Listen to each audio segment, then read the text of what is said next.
ವಿಜಯಪುರ ಜಿಲ್ಲೆ ನಿಡಗುಂದಿ ತಾಲೂಕಿನ ಆಲಮಟಿಯಲ್ಲಿ ಕರ್ಫ್ಯೂ ಖಡಕ್ ಆಗಿಯೇ ಜಾರಿಗೆ ಬಂದಿದೆ. ಕೊರೋನಾ ತಡೆಗಟ್ಟುವ ನಿಟ್ಟಿನಲ್ಲಿ ಇಲ್ಲಿನ ಜನತೆ ಸಹಕಾರ ತೋರಿದ್ದಾರೆ.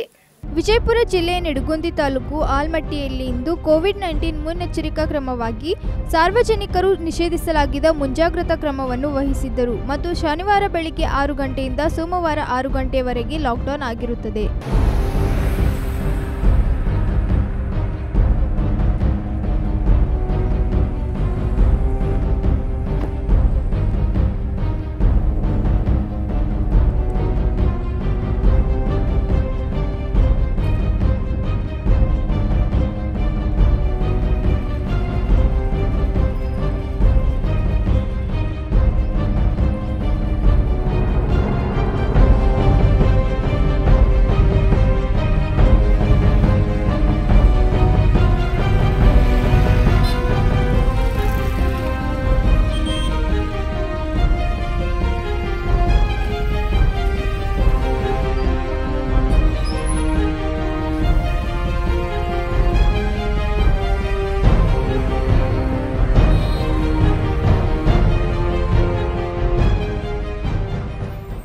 ವೀಕ್ಷಕರೇ, ನಮ್ಮ ಸತ್ಯಂ ವಾಹಿನಿಯ ಪ್ರತಿದಿನದ ಅಪ್ಡೇಟ್ ಮಾಹಿತಿಯನ್ನ ತಿಳಿದುಕೊಳ್ಳಲು ಸತ್ಯಂ ಟಿವಿ ಕನ್ನಡ ಯೂಟ್ಯೂಬ್ಗೆ ಸಬ್ಸ್ಕ್ರೈಬ್ ಆಗಿ ಹಾಗೂ ಬೆಲ್ ಐಕಾನ್ ಅನ್ನು ಕ್ಲಿಕ್ ಮಾಡಿ.